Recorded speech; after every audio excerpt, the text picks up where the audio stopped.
মায়ের গর্ভে থাকা অবস্থা থেকে শুরু করে শিশুর প্রথম 5 বছর বয়স পর্যন্ত এই শিশুর জীবনকালে যে শিশুর যে শারীরিক বৃদ্ধি এবং মানসিক বিকাশ যেটা হয় সেই সময়টাকে বলা হয় যে শিশুদের প্রারম্ভিক বিকাশ। এই বিকাশটার জন্য আমাদের মস্তিষ্ক অনেকগুলো স্নায়ু কোষ নিয়ে গঠিত। প্রায় বলতে গেলে আমরা বলি যে এটা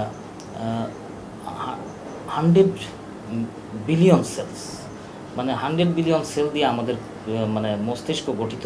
এবং সেই সেলগুলা এই জন্মের আগে পর্যন্ত যে সেল থাকে সেই কোষগুলা জন্মের পরেও সেই একই রকম সেল সংখ্যা একই রকম থাকে। কিন্তু এই একটা সেল বা কোষ একটা স্নায়ু কোষ যে আরেকটা স্নায়ু কোষের সাথে যে সংযোজিত হয় সেই সংযোজনটা মানে মানে কমপ্লিট হয় হচ্ছে প্রথম 5 বছরে। এই শিশুর এই একটি কোষের সাথে আরেকটি কোষের সাথে যে সংযোগ, এই সংযোগের উপর নির্ভর করে যে শিশুর স্বাভাবিক বিকাশ কতটুকু হবে। আপনি দেখে থাকবেন যে একটা শিশু যখন জন্ম নেয় তখন যে এই যে ছোট্ট শিশুটি দিন দিন তার শারীরিকভাবে যে বৃদ্ধি হচ্ছে সেই শারীরিক বৃদ্ধিকে বলা হয় শিশুদের শারীরিক বৃদ্ধি অথবা গ্রোথ। আর এই শিশুটি যে মানে 1 বছর বয়সে সে হাঁটছে, 2 বছর বয়সে সে দৌড়াচ্ছে, এই যে তার চলন শক্তি বাড়ছে, একইভাবে তার কথা বলার যে বিকাশ হচ্ছে, একইভাবে তার বুদ্ধির যে বিকাশ হচ্ছে, এই যে চোখে দেখা এবং কানে শোনার, মানে আমরা বলতে চাচ্ছি যে পঞ্চ ইন্দ্রিয়ের যে ব্যবহারের ফলে যে একটা শিশুর আরেক পরিবেশের সাথে এবং আরেকটি শিশুর সাথে যে ইন্টারাকশন হচ্ছে, অথবা এটাকে বাংলা বলা হয় পারস্পরিক যে ক্রিয়া হচ্ছে, এটা থেকে শিশুর একটি কোষের সাথে আরেকটি কোষের সংযোগ হচ্ছে এবং সাথে সাথে শিশুর বিকাশ হচ্ছে। এই বিকাশটার 90%, এই শিশুর মানসিক বিকাশ বলতে গেলে 90% প্রায় কমপ্লিট হয় হচ্ছে প্রথম 5 বছরে। এই জন্যে প্রথম 5 বছর জীবনকালকে খুব বেশি গুরুত্ব দিয়ে এটাকে বিবেচনা করা হয়েছে।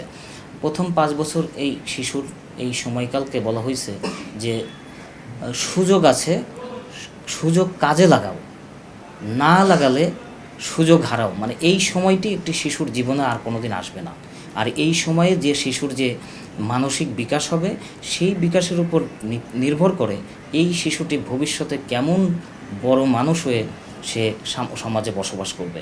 সুতরাং এই জীবনকালটিকে আমরাকে বলা হয় যে এই প্রথম 5 বছরকে বলা হয় উইন্ডো পিরিয়ড মিনস হচ্ছে যে এটাকে use it R lose it, মানে এটা সুযোগকে কাজে লাগাও অথবা এই সময়টা কোনো দিন আসবে না।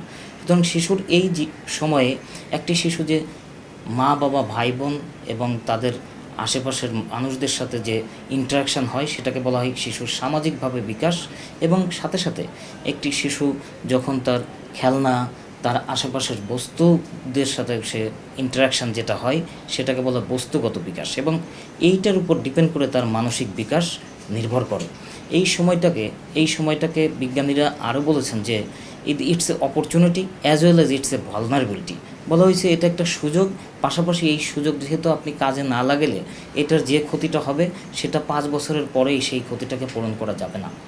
এই জন্যে একটা মায়ের উচিত এই সময়টাই যদি একটা শিশু অনেক বেশি ঘরের মধ্যে থাকে তাহলে সে কোনো কিছু দেখলো না, কোনো কিছু বাইরের পরিবেশের সাথে মিশলো না, সে এটা থেকে তার মানসিক বিকাশ হ্যাম্পার হবে। আমরা বলতে চাচ্ছি যে মানসিক পরিপূর্ণ বিকাশের জন্য কিসের উপর ডিপেন্ড করবে। একটি শিশুকে যে পঞ্চ ইন্দ্রিয়ের ব্যবহার, সে যদি একটা জিনিস দেখা, একটা জিনিস ছোঁয়া, একটা জিনিস করা, এগুলো থেকে তার পারস্পরিক ক্রিয়া অথবা ইন্টারাকশান হবে এবং তার মানসিক বিকাশটা আরও বেশি বৃদ্ধি পাবে। এবং মানসিক বিকাশ বৃদ্ধি 5 বছরের পরে এই মানসিক বিকাশ বৃদ্ধি পাওয়ার সাথে সাথে এই ইন্টারাকশান যেটা হবে সেই বিকাশটা আরও বেশি স্থায়ী হবে। আমরা বলবো যে সব মায়ের উচিত এই সময়টাকে খুব গুরুত্ব সহকারে দেখা এবং এই সময়ে শিশুকে দেখতে দেওয়া, খেলতে দেওয়া এবং পড়তে দেওয়া, এগুলো করতে খুব খুব খুব জরুরি। সেজন্য সচেতন মায়ের উচিত হবে একটি শিশুর তার জীবনকালের এই প্রথম 5 বছরকেও অনেক গুরুত্ব দিয়ে বিবেচনা করা এবং এই 5 বছর সময়টা মানে শিশুর প্রারম্ভিক যে বিকাশ এইটার উপর ভিত্তি করে একটি শিশুর ভবিষ্যৎ যেটা নির্ভর করবে এই দিকে আরও বেশি গুরুত্ব দিয়ে বিবেচনা করা।